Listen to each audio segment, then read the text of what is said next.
할렐루야. 한 주간도 모두 편안하게 잘 보내셨다가 또 오늘 거룩한 주일을 맞아서 또 이렇게 하나님께 예배 나온 우리 성도님들을 환영합니다. 오늘은 우리 하나님께서 우리에게 주시는 말씀 마태복음 7장 24절에서 27절의 말씀을 우리 다 함께 천천히 합독해 올리겠습니다. 마태복음 7장 24에서 27절 말씀입니다. 시작. 그러므로 누구든지 나의 이 말을 듣고 행하는 자는 그 집을 반석 위에 지은 지혜로운 사람 같으리니 비가 내리고 창수가 나고 바람이 불어 그 집에 부딪히되 무너지지 아니하나니 이는 주추를 반석 위에 놓은 까닭이요. 나의 이 말을 듣고 행하지 아니하는 자는 그 집을 모래 위에 지은 어리석은 사람 같으리니 비가 내리고 창수가 나고 바람이 불어 그 집에 부딪힘에 무너져 그 무너짐이 심하니라. 자, 오늘 우리 마가복음 7장 24절에서 27절의 말씀을 근거로 반석 위에 지은 지혜로운 사람이라는 말씀으로 우리 잠시 함께 하나님의 말씀을 나누겠습니다. 제가 한 주간 이제 목사님께서 오늘 이렇게 말씀을 전해달라는 부탁을 받고 이제 기도하면서 준비하는데 원래는 창세기 3장에 있는 말씀을 이제 그 전부터 함께 나누고 싶었었어요. 그런데 준비가 잘 안 돼서 왜 이렇게 잘 안 될까 하고 계속 기도를 했어요. 근데 이제 거의 주말이 다가오니까 마음이 분주하잖아요. 근데 이번에는 또 말씀을 바꾸시려나 했는데 이렇게 또 오늘 하나님께서 마태복음 7장의 말씀을 또 주신 이유가 있을 거라 생각합니다. 종교교역자 우리가 너무나 잘 아는 마틴 루터, 정말로 너무나 위대한 인물이잖아요.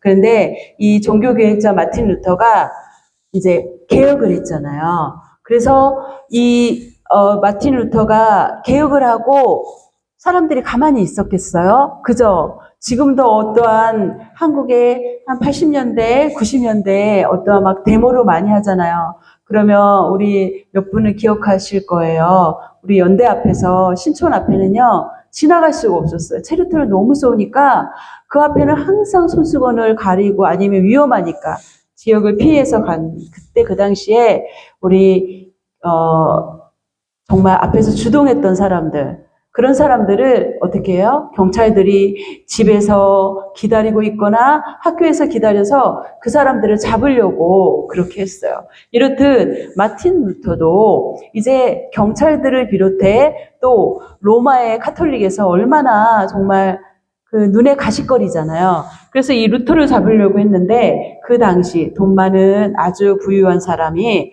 그 비텐베르크 그 성에 숨겨주었어요. 그러니까 이 사람도 어떻게 보면 자기 목숨을 내놓고 이제 루터를 숨겨주는 그런 인물이었는데요. 그 당시 숨어 살면서 라틴어 성경을 독일어로 번역하는 큰 이제 이런 과업을 하게 된 과정의 얘기예요. 그러는데 사실 이 라틴어 성경이 누가 봤어요? 이런 성직자들만 본 거예요. 그래서 우리 같은 사람들은 성경을 평상시 읽을 수가 없어요. 지금은 음성으로도 들을 수 있고 막 유튜브만 틀면 너무나 많은 하나님의 말씀을 들을 수가 있잖아요. 막 연예인들이 예쁘고 정말 그런 분들이 목소리를 들려주는데 그런데 이제 불합리한 거잖아요. 어떻게 성직자만 하나님의 말씀을 알 수 있느냐. 그래서 이제 루터가 독일어로 된 이 성경을 번역하면 많은 사람들이 읽을 수 있잖아요. 그래서 이거를 그 당시 숨어 있으면서 한 거예요. 그러는데 얼마나 고통스러웠겠어요. 내가 이 종교교회기를 내가 위대한 사람도 아닌데 해가지고 내가 얼마나 이렇게 숨어 살면서 숨어 사는 마음의 고통이 얼마나 불안하고 초조했겠어요. 그러면서 이제 루터가 사실 갈등을 많이 했대요. 내가 왜 이걸 했을까? 내가 차라리 지금이라도 자수를 한다면 내가 어떠한 좋은 자리를 그쵸? 좋은 자리를 하나 얻을 수 있겠다 하는 그런 유혹도 찾아왔대요. 그래서 그런 많은 고뇌와 갈등을 하면서 마틴 루터가 그 당시는 지금처럼 뭐 컴퓨터가 없었잖아요. 노트북이 없으니까 손으로 이제 우리 잉크를 적셔가 쓰는 그런 펜글스를 쓴 거예요. 독일어로 성경을 번역하다가 마음의 갈등이 막 오니까 그 잉크를 벽에 뭐 기둥에 던진 흔적이 지금도 있다고 합니다. 그런데 그는 그 자리를 박차고 나갈 수 있었어요. 그럼에도 불구하고 그는 어떤 선택을 했냐면 내가 이 독일어로 된 성경을 번역한다면 성경을 읽고 싶은 많은 사람들에게 또 다른 나라에게도 이 성경이 가겠다 하는 그래서 그 유혹을 견뎠다고 합니다. 여러분 그때마다 사탄이 자, 너 이 문을 박차고 나가면 너에게는 많은 명예가 주어질지도 몰라. 용서받고 너는 좋은 자리를 얻을 수 있어. 그때마다 이 유혹을 뿌리쳤다고 하는데요. 자, 루터가 사탄에게 노하는 그 순간은 하나님께서 예스했어요. 그죠? 또 사탄이 예스하는 순간에는 하나님이 노했어요. 그러면서 그 힘든 길을 어떻게 했어요? 기도하면서 자신의 그런 여러 가지 욕망을 절제를 했어요. 자, 여러분, 루터가 어떤 결정을 했습니까? 루터의 선택으로 인해서 종교 개혁이 일어났어요. 많은 사람들이 또 일반 평민들까지 이제 성경을 읽을 수 있는 기회가 주어진 겁니다. 자, 여러분, 또 아주 먼 옛날 얘기예요. 만주. 일본이 한국을 점령하던 그런 시대가 있었잖아요. 그런 어려운 시대에 이제 미국의 선교사 헌터라는 선교사님이 이제 만주 가서 선교를 할 때예요. 그러는데 그 당시 만주 지역도 일본이 점령하고 있었던 그런 때입니다. 그때 이제 일본에 붙들렸어요. 일본 경찰에 붙들려가지고 그 추운 겨울에 만주에서 이제 붙들려서 감옥에 가는 시간이 됐어요. 그런데 저도 예전에 잠시 그 동북쪽 그쪽에서 잠시 산 적이 있었는데요. 캘거리하고 너무 똑같아요. 오히려 캘거리보다 더 추웠어요. 40도가 넘었어요. 왜 여러분 하얼빈 들어봤잖아요. 거기가 다 동북이에요. 동북 삼성 그러잖아요. 뭐 흑룡강성, 기린성 뭐 이런 게가 다 동북 삼성이 정말 너무 추웠어요. 그래서 거기 현지인들은 내복을 7겹을 입은 사람도 만났거든요. 근데 제가 갔을 때 5월까지 눈이 오더라고요. 정말 여기 추위는 아무것도 아니었어요. 왜냐하면 40도가 넘으니까. 근데 그 추위가 되면서 그 헌터가 감옥에 갇혔어요. 그러면서 이제 너무 추우니까 내복을 달라고 했대요. 그러는데 내복을 줬을까요? 안 줬어요. 일본 그 당시 군인들이 악랄했잖아요. 그래서 자기가 내복을 받고 싶었는데 내복이 오지 않았어요. 그래서 너무나 고통스러운 시간을 보내고 있었는데 어느 날 일본 경찰이 와서 이런 얘기를 했대요. 너가 그 당시에 일본과 이제 미국이 히로시마 원자폭탄을 던지기 직전이었어요. 우리나라와 너네 나라가 지금 갈등 가운데 있는데 이제 아무래도 미국은 강대국이잖아요. 그래서 일본의 경찰이 얘기한 거예요. 아, 너가 너무나 춥고 힘든데 너가 지금 선택을 해라. 너가 만약에 지금 선택을 해서 너가 이제 선교를 마치고 너의 본국 미국으로 가겠다면 너를 풀어주겠다. 집행유예를 풀어주겠다는 이런 유혹이 온 거예요. 근데 헌터 선교사는 목숨을 걸고 가잖아. 아까 우리 우크라이나 선교사님들 보세요. 미사일, 총알이 왔다 갔다 하는 그런 상황에서도 지키잖아요. 선교사님들은 목숨을 내고 이제 가신 거예요. 그래서 그 유혹을 뿌리치고 그 선교사님이 가셔서 지금 중국과 그 주변에 북한은 지하교회가 생겼어요. 막 땅그룹하고 지하가 아니고 시크릿, 비밀리에 예배드리는 저도 많이 가봤거든요. 중국에서. 그런 게 지금 많이 생겨났잖아요. 바로 이런 선교사님들의 헌신이 있었기에 이런 지하교회가 생기고 그렇게 됐습니다. 그런데 여러분 보세요. 자, 헌터 선교사님뿐만 아니라 많은 사람들이 선택의 기로에 서게 돼요. 자, 우리가 태어나면서 부모님은 선택해서 태어날 수가 없어요. 그죠? 그러는데 내가 이제 자라면서 우리가 어떠한 것을 선택해야 되는 그런 기로에 서 있을 수도 있어요. 이제 우리가 어느 정도 이성이 자라면서 엄마 아빠가 주는 음식을 거부할 때가 있어요. 아니면 엄마 아빠가 하라는 거를 거부할 때가 생기는 거예요. 그래서 우리가 선택을 하게 되잖아요. 그러는데 그 선택을 하면서 여러분 어떠셨어요? 그 선택을 하면서 여러분들은 참 고민할 때가 있어요. 저도 그랬어요. 저도 참 선택을 할 때 엄청 고민을 많이 해요. 그래가지고 좋은 말로 꼼꼼하지만은 선택을 하면서 제가 이번 선교도 아직도 최종 결정을 내리지 못했어요. 씩씩하를 갈 것인가. 이번에도 하나님 주시는 마음인지 모르겠지만 한 번도 가보지 않는 선차이드는 사실 좀 3시간 가는데 제가 계속 갈등하는 게 뭐냐면 허리가 문제잖아요. 앉아서 1시간 이상 갈 수 있느냐. 가가지고 피해만 주면 어떻게 하느냐. 그게 이제 저한테 딜레마예요. 이렇듯 우리는 많은 갈등을 해요. 어떤 갈등을 왜 했느냐? 어떤 결정을 할 때 우리는 갈등을 하게 됩니다. 오늘 우리가 마태복음 7장을 보았는데요. 우리가 더 나아가 마태복음 5장, 6장, 7장은 여러분 너무나 많이 잘 알고 정말 유명한 5장의 말씀이 무엇인가요? 질문을 하지 않고 제가 바로 답을 알려드릴게요. 산상수훈이 뭐냐면 산에서 예수님께서 설교를 하셨다는 거예요.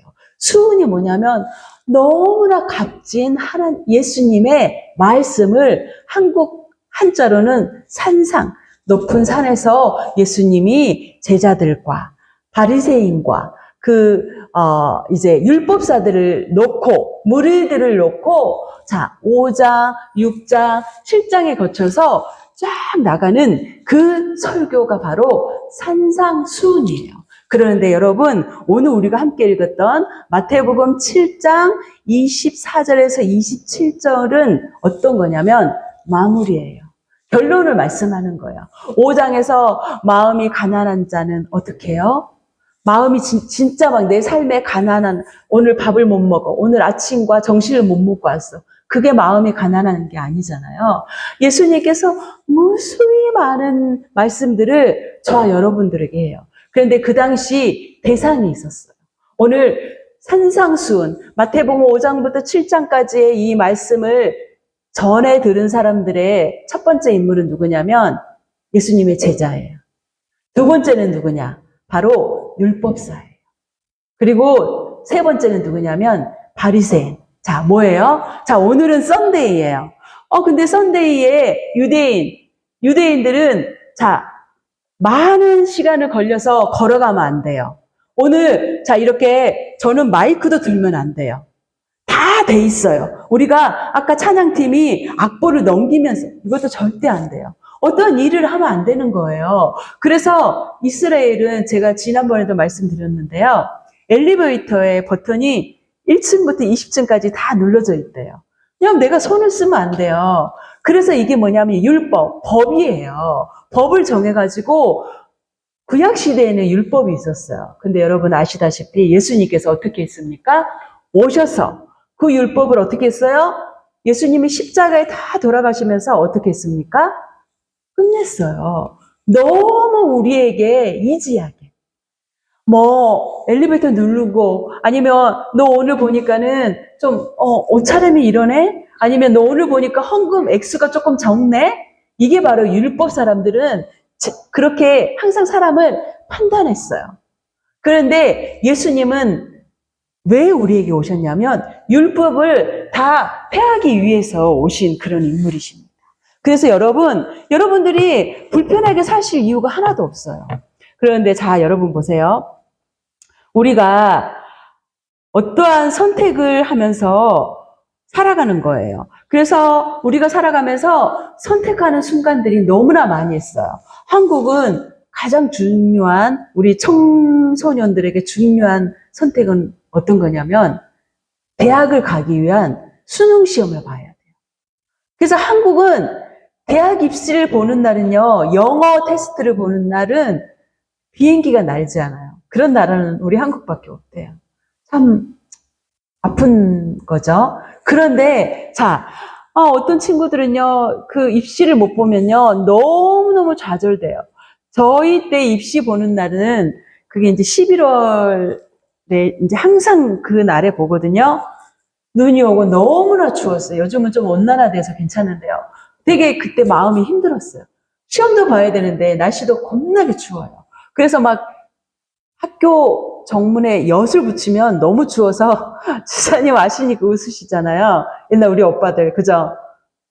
엿을 붙이면 붙지가 않아요. 너무 추우니까. 그래서 막 불로 이렇게 하는 그거 막 옛날 얘기 같잖아요. 이렇게 우리가 선택의 순간들을 맞이할 때가 있어요. 그러는데 자, 오늘 우리가 읽었던 7장 후반절에 보면 이제 제자들 또 율법사들 그리고 바리새인들을 향해서 예수님이 좋게 얘기했을 것 같아요? 아니에요. 사실은 경고의 말씀들이에요.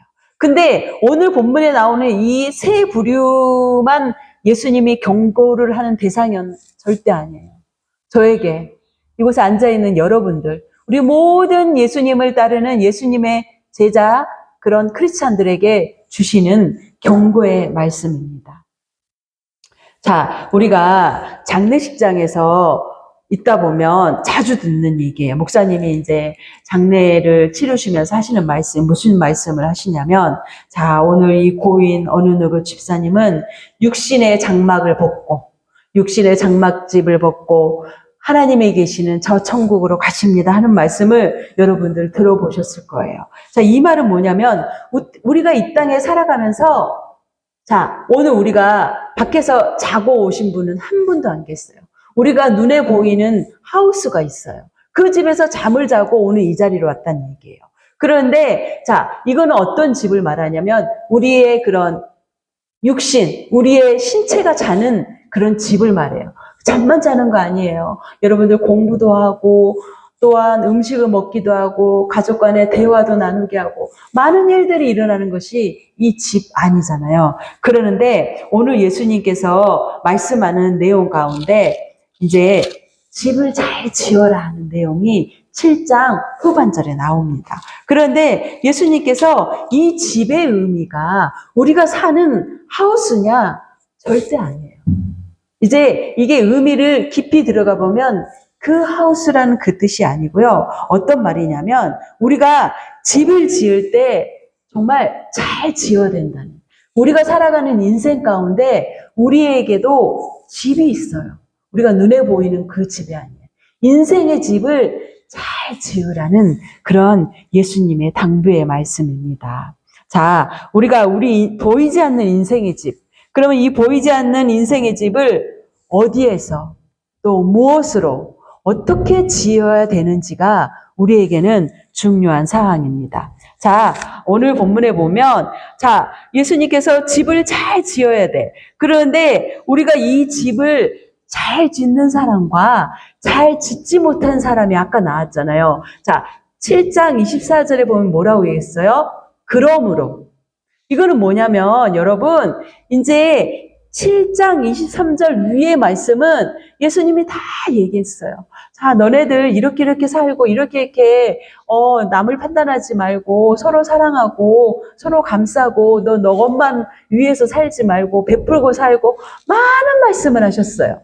그렇게 끝맺음 그러므로 바꾸는 거예요. 이 결론을 얘기하는 거예요. 그러므로 뭐라고 예수님께서 말씀하시냐면 자, 그러므로 누구든지 나의 이 말을 듣고 행하는 자, 이 말을 듣고 행하는 자는 그 집을 반석 위에 지은 지혜로운 사람이에요. 자, 예수님께서 자, 얘들아 들어봐. 지혜로운 사람은 어떤 사람이냐? 나의 이 말을 예수님이 지금까지 5장부터 7장 중간까지 다 23절까지 말씀하신 내용들을 듣고 지키는 자, 행하는 사람은 이제 지혜로운 사람이래요. 이 지혜로운 사람이 어떤 사람이냐면 반석 위에 지은 그런 지혜로운 사람이네요. 자, 여러분 집을 지을 때 여러분 어떻게 짓나요? 저도 가끔 그런 생각을 합니다. 우리가 이 세상에 잠시 살지만 가끔은 작은 집 하나가 있으면 좋겠다. 이사 다니기 너무 힘들었잖아요. 그래서 작은 집, 정말 큰 거 바라지 않아요? 아주 작은 평수에, 근데 그런 집을 땅에 있으면 작은 집을 짓고 싶어요. 그래가지고 아주 작게 짓때 정말 그 집을 지을 때 상상을 한 적이 있었어요. 그래서 혼자서 설계를 하는 거예요. 집을 지을 때 건축자가 어떻게 합니까? 집을 지을 때 설계하잖아요, 우리도. 내가 어떤 땅이 있다면 나는 그 집을 지을 때 이렇게 짓고 싶다. 그리고 나는 건축 자재를 어떤 거를 또 사서 짓고 싶다는 거를 우리가 가끔 그런 상상을 하잖아요. 그래서 저도 그런 상상을 하거든요. 제가 예전에 여기 와서 초창기에 청소를 할 때 이제 청소를 하면서 청소를 열심히 하죠. 그러면서 그 집을 청소하면서 자재를 많이 보게 됐어요, 제가. 그래가지고 막 집집마다 백인 집을 가면 하우스를 보면 어떤 집은 밖이 정말 너무나 화려해요. 너무나 멋진 궁전 같아.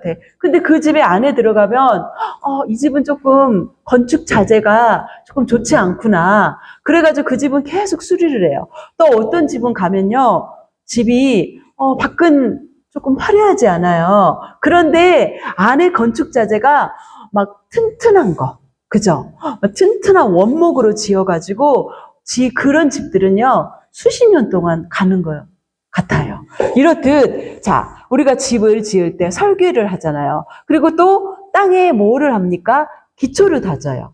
자, 우리가 이 캘거리에 진짜 집을 많이 짓더라고요. 가는 길에 보면 정말 집을 곳곳마다 지역마다 많이 지어요. 빨리 많이 지어가지고 렌트를 하려는 욕심인가 봐요. 그래가지고 무슨 콘도, 아파트, 하우스, 요즘은 하우스를 많이 안 짓고 타운하우스, 그죠? 그래서 막 세를 많이 놓으려고. 그런데 신기하게 여기나 미국은 나무로 많이 지어요. 왜 그러겠어요? 나무가 엄청 많잖아요, 산에. 그래서 너무나 싸니까. 그러면 어떻게 됩니까? 자, 여러분 아시는 분은 아세요. 우리 여기 앉아있는 분들은 돼지 삼형제 얘기 들어봤죠? 저도 며칠 전에 어떤 아이한테 돼지 삼형제 책을 읽어준 적이 있는데요. 자, 돼지 삼형제가 집을 지었대요. 첫째는 어떻게 지었어요? 지푸라기로 지었어요. 두 번째는 뭘 지었어요? 나무로 지었어요. 세 번째는 벽돌을 지었어요. 그래가지고 막 여우가 찾아왔잖아요. 아시죠? 내용은. 늑대가 찾아와서 이제 통통한 맛있는 돼지를 잡아먹어야 되니까. 그래서 첫째 돼지가 가지고 야야 나하고 너랑 문 열어줘. 문을 안 열어주는데 막 늑대가 후 부르니까 어떻게 돼? 지푸라기 확 날아갔잖아요. 두 번째 집도 문 좀 열어줘. 무서우니까 잠궜는데 잠궈도 소용없어. 후 날아가고 부셔지고. 세 번째, 벽돌로 지은 막내 집에 갔더니 애야 나 너하고 놀고 싶어. 늑대가 문 열어줘. 그러니까는 절대 안 열어. 어떻게 됐어요?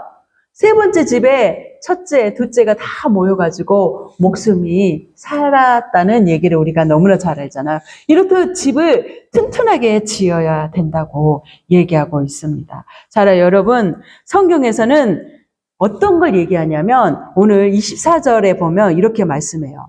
자, 누구든지예요. 한 사람, 깁니다. 한 사람만 얘기하는 게 아니고 누구든지, 그러니까 모두예요. 모두에게 얘기해요. 나의 이 말을 듣고 행하는 자는, 자, 그러니까 뭐예요? 예수님을 우리가 처음 만났어요. 처음 예수님을 만나고 그러다 보면 어떻게 해요? 오늘 우리 예수님의 설교를 막 듣잖아요. 그러면 예수님께서 이 말씀을, 예수님을 먼저 믿고 예수님의 말씀을 들어요. 그러면 듣는 사람들이 어떻게 행동합니까? 저 사람 예수 믿고 나서 달라졌어. 말하는 것도 달라졌고 행동하는 게 달라지더라? 그런데 자, 여러분 보세요. 어떤 사람들 보면 막 예수님 믿기 시작해가지고 처음에 막 초창기에 뜨거우니까 막 주여 외치고 막 예수 믿으면 천국 아니면 지옥 외치고 다니는 사람들이 많았어요. 그리고 뭔가 막 어깨에 막 힘이 들어가가지고 내가 예수님 믿으니까 이렇게 살아야 돼.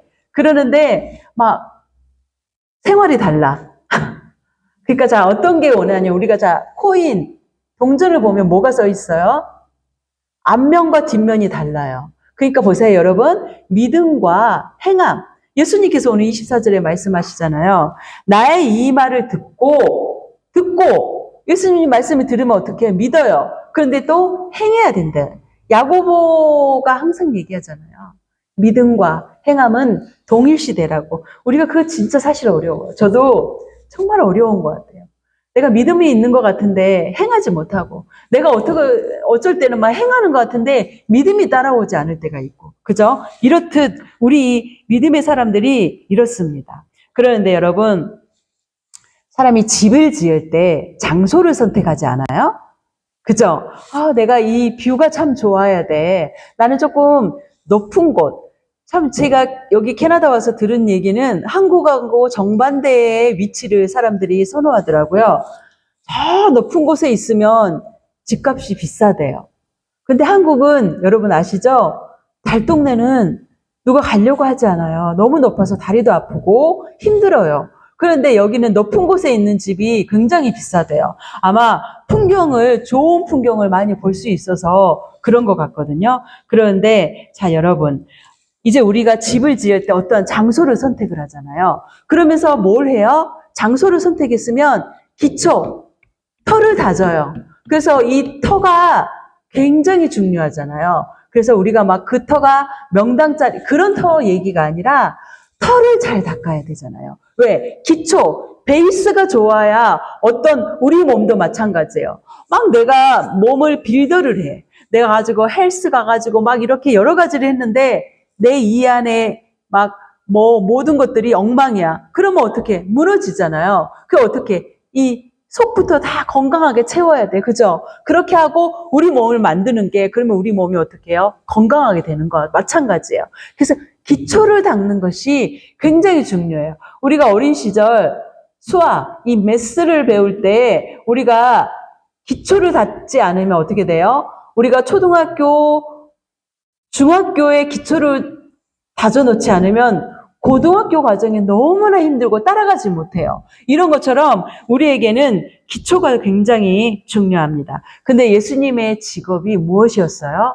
목수였어요. 그래서 아마도 예수님께서는 이런 비유를 하신 것 같아요. 이 집을 짓는 거에 대한 비유를 하신 이유가 바로 예수님, 그리고 더 나아가 예수님의 아버지 그런 요셉도 목수였잖아요. 목수들이 집을 지을 때 어떤 식으로 짓습니까?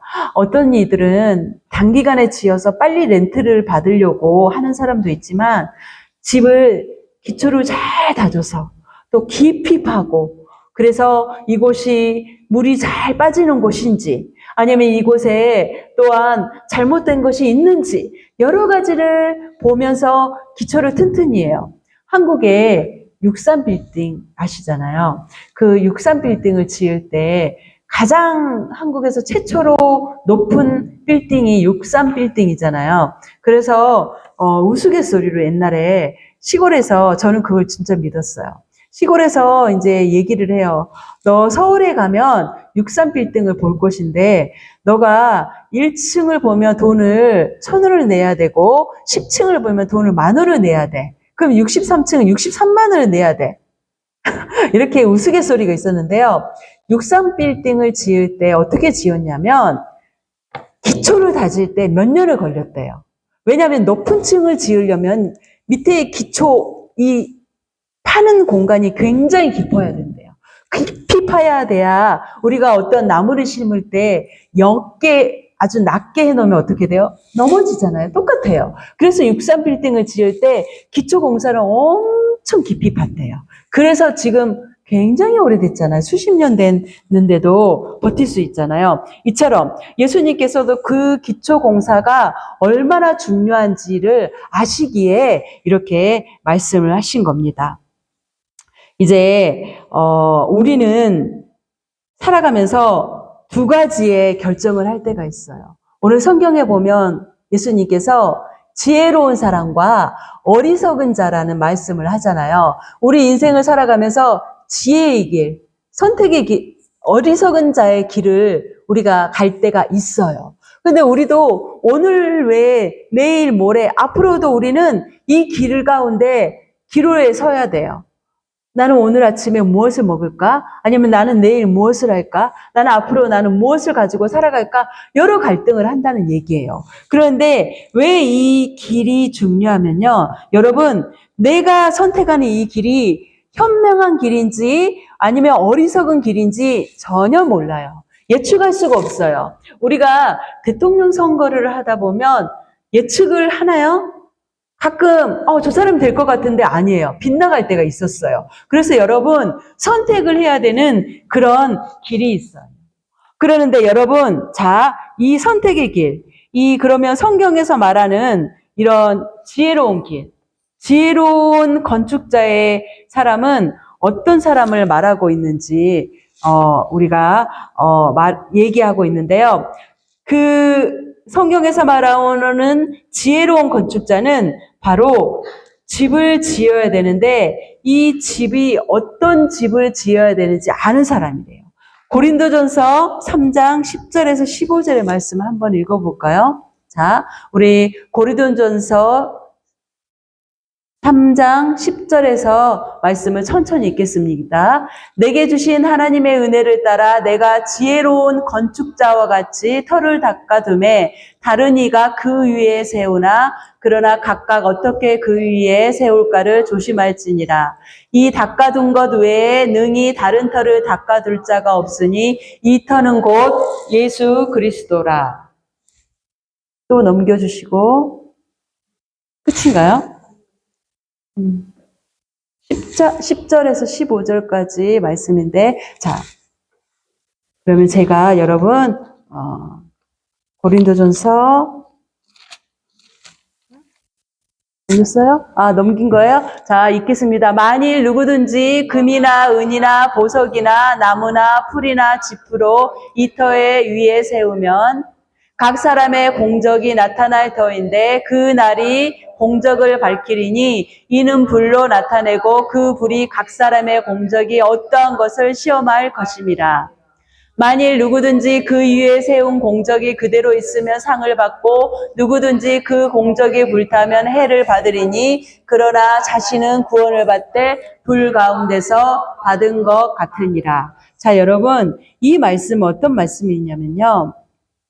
집을 어디에 짓는가가 중요하잖아요. 그런데 마지막 심판의 때의 말씀이에요. 자, 그러면 히브리서 12장 2절의 말씀 한 번 더 보겠습니다.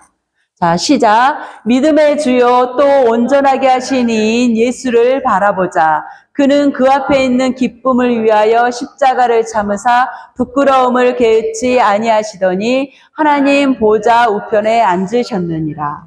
여러분, 자, 우리가 어떠한 선택을 하잖아요. 그러는데 그 선택의 기로에서 우리 고린도전서 아까 3장의 말씀은 무슨 선택이냐면 내가 예수님을 믿고 끝까지 변질하지 않고 믿음과 행함이 동일시되면서 예수님의 말씀을 잘 행하고 지키고 나간 사람에 대한 얘기예요. 근데 잘못되게 변질되면 나중에는 구원을 받되 이 구원이 값지지 않다는 내용이고요. 히브리서의 이 말씀 뭐예요? 예수님께서 그 십자가에서 그 앞에 있는 기쁨. 자, 예수님이 그 십자가의 고통을 이기셨기 때문에 기쁨을 누릴 수 있는 거예요. 그 부끄러움, 막 사람들에게 침을 뱉고 내가 너무나 내가 가르쳤던 그 제자들 앞에서 수치를 당했잖아요. 그렇죠. 어떻게 신이 저런 일을 당할 수 있어? 그러는데 그 예수님이 부끄러움을 참은 거예요. 왜 부끄러움을 참았어요? 당신이 하실 일이 십자가를 지고 가서 그 십자가에서 죽어야만 되는 게 예수님의 일인 거예요. 그래서 지금은 하나님의 우편에 앉았다는 거예요. 자, 예수님이 그 선택을 하지 않았더라면 우리가 구원받지 못했잖아요. 그래서 선택이 여러분 굉장히 중요한 겁니다. 그러면 여러분, 자 보세요. 집을 어디에 짓느냐가 중요하는데요. 오늘 성경 말씀에 보다 보면 비가 내리는 게 와요.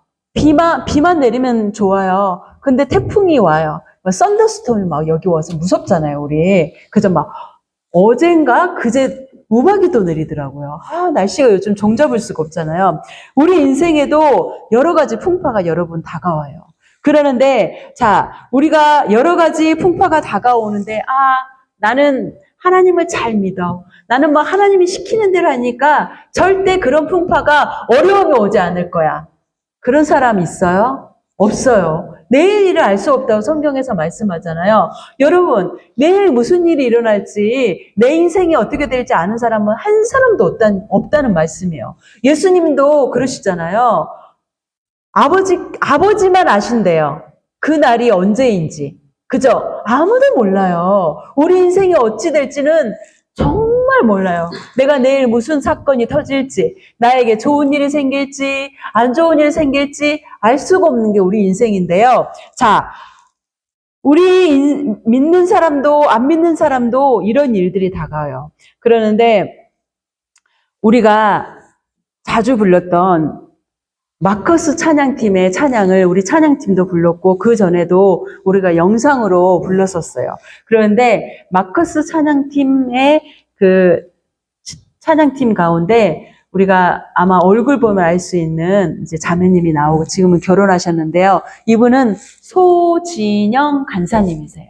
우리 마커스 찬양 그 오직 예수뿐이라는 그런 찬양을 보면 저분 얼굴이 나올 거예요. 근데 이분이 이런 이제 사연이 있었어요. 25살에 백혈병이라는 혈액에 이상이 있는 그 백혈병을 알았대요. 근데 어느 날 으스릿이 추워요. 추석이 다가오는데 그래서 엄마한테 엄마 추석을 잘 보내기 위해서 우리 어떠한 그 작은 병원 가가지고 나 링거를 하나 맞고 조금 그러면 몸이 컨디션이 좋겠어 하고 병원을 갔어요. 이제 그냥 맞춰주겠어요. 피 검사를 하니까 의사가 이제 너무 놀라운 거죠. 딱 보니까 백혈병이라서 신촌 세브란스 연대병원에 소견서를 써줘서 가게 된 거예요.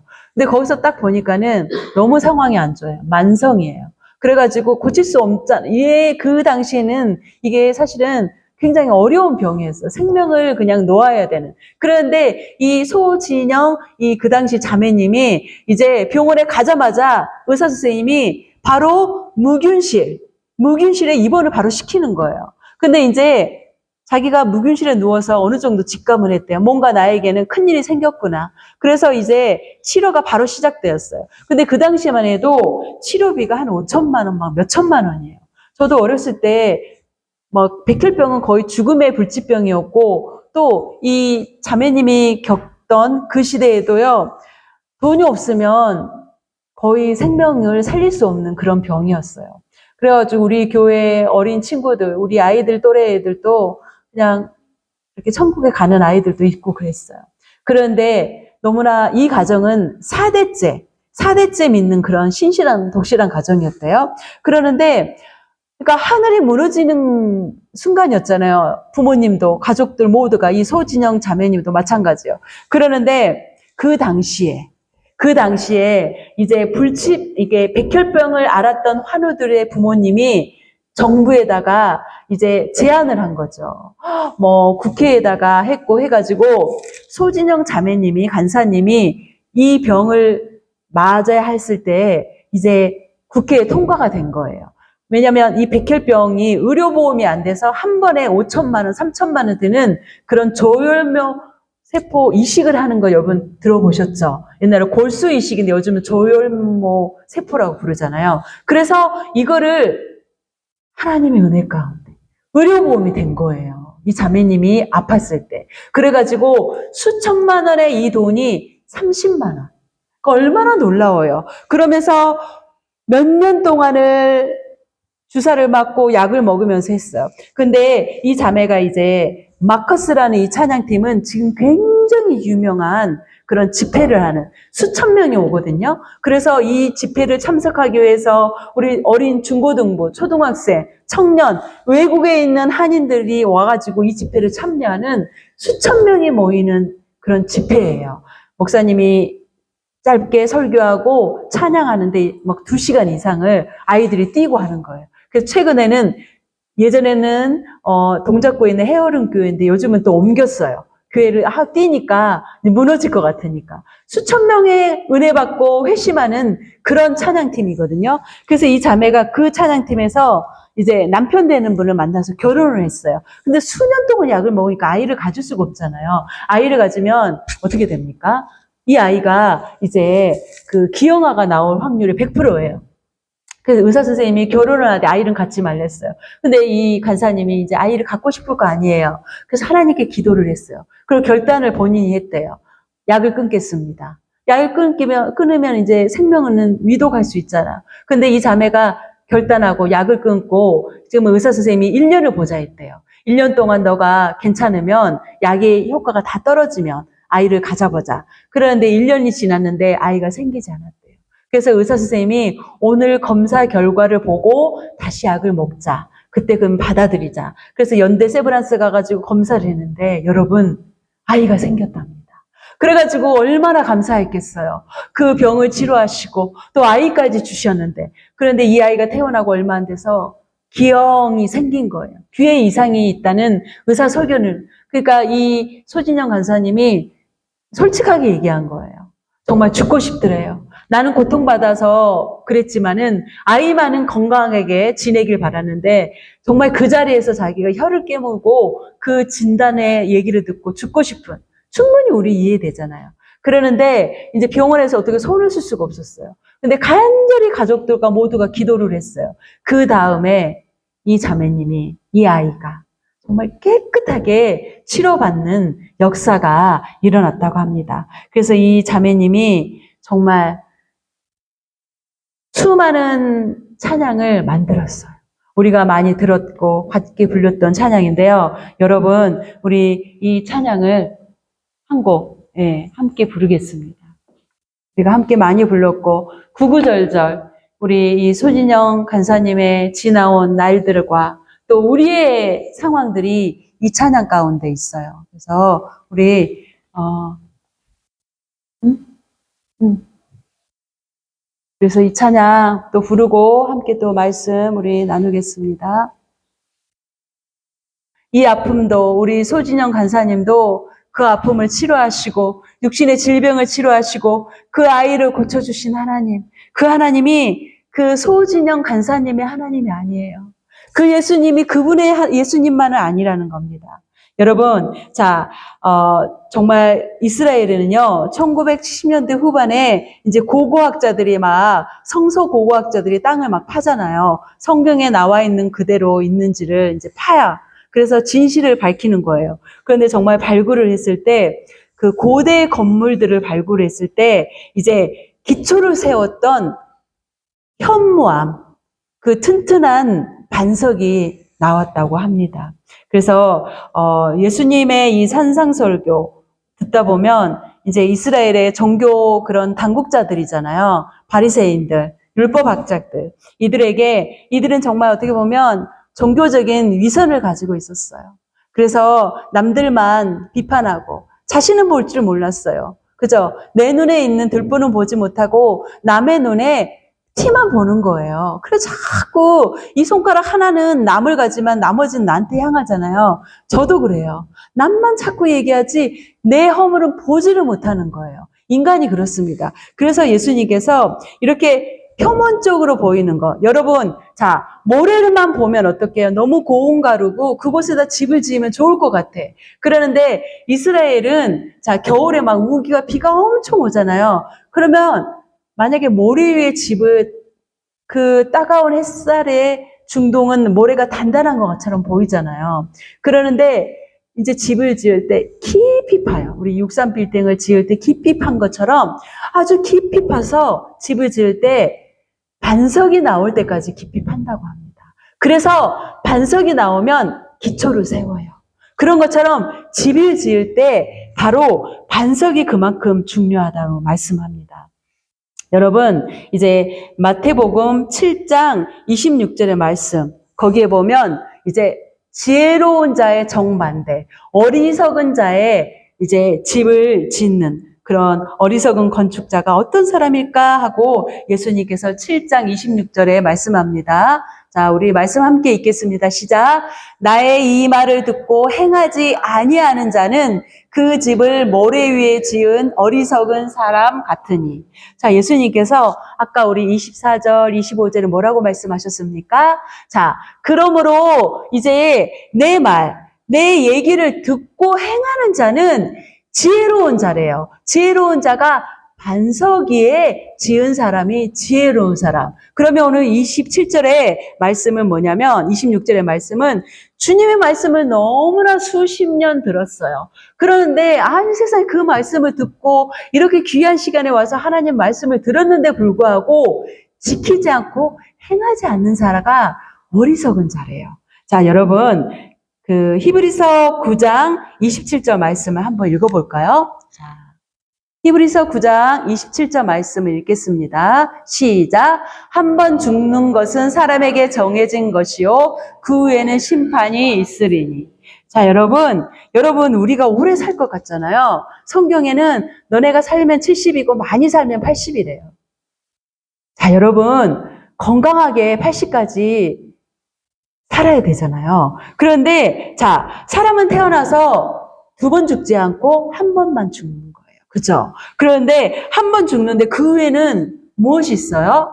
심판이 있어요. 우리 아까 고린도전서 3장 10절 그 말씀을 읽다 보면 무엇이 나왔어요? 너가 처음에는 예수님 잘 믿지만은 결론적으로 제대로 못 믿으면 어떻게든 심판이 우리에게 있다고 말씀해요. 두려운 말씀이에요. 저도 이 말씀을 준비하면서 5장부터 계속 읽었어요. 계속 읽으니까 너무나 좋은 말씀. 이 말씀은 과연 진짜 나한테 다 주는 말씀이구나. 너가 그전에 믿었던 거, 너가 그전에 했던 거 다 잘못한 거고 이 말씀대로만 행하면 돼. 그게 깨달음이 왔어요. 그런데 제일 중요한 게 뭔지 아세요? 오늘 히브리서 9장 27절의 말씀은 뭐냐? 인간은 한 번밖에 태어나지 않아. 그리고 한 번밖에 죽지 않아. 그런데 그 후에는 뭐가 있냐면 저와 여러분들에게는 하나님 앞에 서서 심판, 우리가 법정에 서서 재판관한테 심판을 받잖아요. 똑같아요. 그러니까 여러분 어떻게 살아야 되냐? 자, 어리석은 자는 자, 하나님의 말씀을 듣고 예수님이 지금까지 그 많은 말씀을 5장부터 쫙 했어요. 그러는데 모래 위에 지은 어리석은 자래. 모래 위에 지은 어리석은 자가 누구냐면 그 말씀을 듣고 행하지 아니하는 자. 그러니까 모래 위에 집을 지면 어떻게 되겠어요? 한국의 한자가 사상누각이라고 하잖아요. 모래에 지은 집은요, 바람이 불고, 우리 아까 돼지 삼형제에 지푸라기 짓고 흙으로 집으면 어떻게 해요? 후 불니까 다 그냥 멀리 날아가잖아요. 그래, 어떻게 늑대에 잡혀 먹는 거잖아요. 근데 벽돌로 집은 막내 집은 튼튼하잖아요. 이렇듯 우리 인생의 집을 지을 때 모래에 지은 집은 어리석은 자라고 말씀하고 있습니다. 근데 여러분, 누가복음 12장의 말씀, 우리 정말 많이 들었던 말씀 가운데 하나예요. 우리 이 말씀을 한번 들어볼까요? 누가복음 12장 19절에서 20절의 말씀입니다. 우리 함께 읽겠습니다. 시작. 또 내가 내 영혼에게 이르되 영혼아 여러 해 쓸 물건을 많이 쌓아 두었으니 평안히 쉬고 먹고 마시고 즐거워하자 하리라 하되 하나님은 이르시되 어리석은 자여 오늘 밤에 내 영혼을 도로 찾으리니 그러면 내 준비한 것이 누구의 것이 되겠느냐 하셨으니. 너무나 슬프죠. 애쓰고 수고해서 창고 가득 모든 것들을 우리 팬트리에 막 케찹도 한 2개 정도 갖다 놓고 스리라차도 좋아하니까 한 2개 갖다 놓고 저의 얘기예요. 가끔 전쟁 날 것 같으니까 쌀도 좀 한 폴 갖다 놓고 우리 목사님이 사주신 쌀 지금도 있어요. 든든해요. 제가 이제 시골에서 자라서 쌀이 한 폴은 있어야 든든해요. 김치하고 쌀만 있으면 되니까. 근데 이렇게 우리 팬트리에다 뭔가 좀 있어야지 없으면 불안하잖아요. 근데 오늘 누가복음에 나오는 이 부자가요. 엄청난 부자였어요. 그 시대에 누가 창고에다 저장해 놓고 뭐를 준비할까요? 그죠? 하루하루 건건히 살아가기도 어려운 상황에 사람들이 너무나 많은데. 그런데 있었으니까 예수님께서 말씀하는 거예요. 그런데 재산이 너무 많은 부자가 이제 생각하는 거야. 내가 퇴직하고 은퇴해가지고 좋은 나라도 내가 겨울 되면 이제 막 이스라엘 추우니까 따뜻한 나라 여행도 가야 되고 또 우리 자손 대대에다가 물려줘야 되잖아요. 얘도 집도 사주고 차도 사주고 공부도 시키고 손자들도 좀 용돈도 주고 해야 되니까 막 창고에다 다 쌓아줘. 그런데 그러니까 물려줘야 돼. 그러는데 이런 계획을 다 세웠단 말이에요. 그런데 20절에 보니까 하나님께서 근데 애야 어떡하니? 너가 오늘 밤에 네 목숨을 내가 데려간다면 너는 어떡할래? 다 못 쓰고 죽는 거예요. 우리 인생이 그래요. 우리 다 자식을 키우면서 사실 조금이라도 남겨주고 싶잖아요. 저도 막 그런 마음이 솔직히 있어요. 아, 내가 오늘 죽는다면 쟤네들 뭘 줘야 돼? 줄 게 없잖아요. 그러는데 하나님은 이 말이 뭐냐면 신앙을 줘라 하는 뜻이에요. 너가 창고에 가득 차고 집이 몇 채 있어가지고 뭐 첫째도 주고 둘째도 주고. 근데요, 제가 한국에서 보니까요, 부모 유산을 받은 자식들 치고 그 유산을 자자손손 지키는 사람은 많이 못 봤어요. 허랑방탕한 삶을 우리가 보니까 그 도라한테 항자 보면 그러잖아요. 내가 수고하고 힘들게 벌지 않으면 그 유산을 그렇게 지키는 게 어렵더라고요. 자, 여러분, 유명한 애플의 창업자 스티브 잡스는 이제 이 세상에 없습니다. 그가 죽기 전 4일 전 썼던 일기의 내용을 여러분 한번 함께 보시죠. 자, 스티브 잡스가 죽기 4일 전에 썼던 내용입니다. 제가 읽겠습니다. 지금 내가 내 몸에 손에 잡고 있는 만년필 하나도 가져갈 수 없다는 것을 깨달았다. 자, 그리고 리사 터커스트라는 이 사람이 이렇게 한 얘기예요. 선택은, 우리 아까 초반에 선택이 중요하다 했죠? 두 갈래의 길, 지혜로운 자, 어리석은 자의 선택, 영혼의 문제래요. 얼마나 중요해요? 자, 선택은 영혼의 문제며 하나님의 크신 계획과도 연결된대요. 자, 스티븐 잡스, 우리 애플 너무 좋아하잖아요. 근데 만년필 하나도 내 손에 잡고 갈 수가 없다. 그걸 깨달았대요. 자, 여러분, 재산이 많고 그럼 뭐합니까? 집이 많고 그럼 뭐예요? 내가 스펙이 많이 있고 그럼 뭐예요? 내가 성적을 매스 A뿔을 맞으면 뭐합니까? 그 아무도 가져갈 수가 없어요. 그렇죠? 그런데 여러분, 우리가 오늘 마태복음 7장 24절에서 27절의 말씀 뭐예요? 예수님께서 내가 5장부터 7장 23절까지의 말씀을 내가 했잖아. 이 말씀을 잘 듣고 행하는 자가 지혜로운 사람, 반석 위에 세운 그런 사람이다 얘기해요. 여러분, 여러분의 삶의 기초를 어디에 두고 계십니까? 취직입니까? 결혼입니까? 아니면 앞으로 더 나은 은퇴 후에 여러분 재산을 축적하고 계십니까? 다 소용없잖아요. 그죠? 우리 아시죠? 내일 일을 알 수가 없어요. 우리가 찬양 중에 나오잖아요. 내일 일 알 수 없는데 진짜 예수님만 믿으면 되는 것 같아요. 왜냐하면 예수님만 믿고 따라가면요. 있어야 될 거, 필요한 거. 그렇다고 예수님은 큰 집 주고 좋은 차 주고 돈을 수백억? 그런 예수님이 아니더라고요. 왜? 많이 주면요. 그 부를 쫓아가는 게 인간의 심리잖아요. 그렇듯 여러분, 삶의 기초, 여러분의 그 삶이 어디에다가 두는지가 굉장히 중요해요. 이곳에 앉아있는 우리 청년들, 우리 학생들 반드시 기억해야 돼요. 내가 지금부터, 오늘 이 시간부터 나의 삶의 기초를 어디다 두느냐. 내가 지혜로운 자의 선택을 하느냐, 어리석은 자의 선택을 하느냐. 그런 여러분들의 결정이 나와 있습니다. 그래서 여러분, 이제 오늘 돌아가서 여러분, 우리 마태복음 5장, 6장, 7장을 한번 싹 읽어보세요. 그러면서 생각해 보세요. 예수님이 주신 그 말씀이요. 저는 그렇게 생각을 했어. 몇 번이나 내가 이 말씀을 읽으면서 나에게 주는 신앙의 지침서다. 이렇게만 살면 되겠다. 내가 이렇게 살면서 예수님을 맞이할 준비를 하면 되겠구나 하는 생각을 여러분 제가 깨달았습니다. 그래서 여러분 우리가 다 같이 우리 요한복음 3장 16절 말씀을 우리 한번 읽어볼까요? 얼마나 좋은 말씀인지 몰라요. 자, 예수님이 어떤 분이신지 하나님이 어떤 분인지 축약해놨어요. 그죠? 자, 함께 읽겠습니다. 시작. 하나님이 세상을 이처럼 사랑하사 독생자를 주셨으니 이는 그를 믿는 자마다 멸망하지 않고 영생을 얻게 하려 하심이라. 하나님이 세상을 너무나 사랑했어. 그 결과가 뭐예요? 예수님, 하나밖에 없는 우리 자식을 준 거야. 하나뿐인. 제 자식 못 준다고 제가 예전에 말씀드렸잖아요. 못 줄 거예요. 근데 너무나 사랑하면 어떻게 해요? 여자친구한테 명품 가방 사주고 나는 신발이 다 떨어져서 사주는 게 우리 인간의 심리예요. 그 사랑하는 마음을 하나님께 우리가 배운 거예요. 자, 하나님이 너무나 사랑해서 아끼는 독생자 한 분인 예수님을 주셨는데 보세요, 여러분. 그분을 믿으면 어떻게 된다? 멸망하지 않고 영원히 여러분 우리가 산다는 말씀입니다. 여러분, 예수님 믿고 그 말씀들을 행하는 사람은 심판을 받지 않고 구원을 받습니다. 자, 오늘 PPT에는 없지만 요한복음 16장 33절의 말씀을 읽으면서 말씀을 마무리하겠습니다. 자, 잘 들어보세요. 요한복음 16장 33절의 말씀. 이것을 너희에게 이르는 것은 너희로 내 안에서 평안을 누리게 하려 함이라. 세상에서는 너희가 환난을 당하나 담대하라. 내가 세상을 이기었노라. 할렐루야. 이 시간 함께 우리 찬양 후에 또 기도하고 또 우리 목사님 헌금 위에 기도하고 또 우리 축도로 오늘 예배를 마치겠습니다.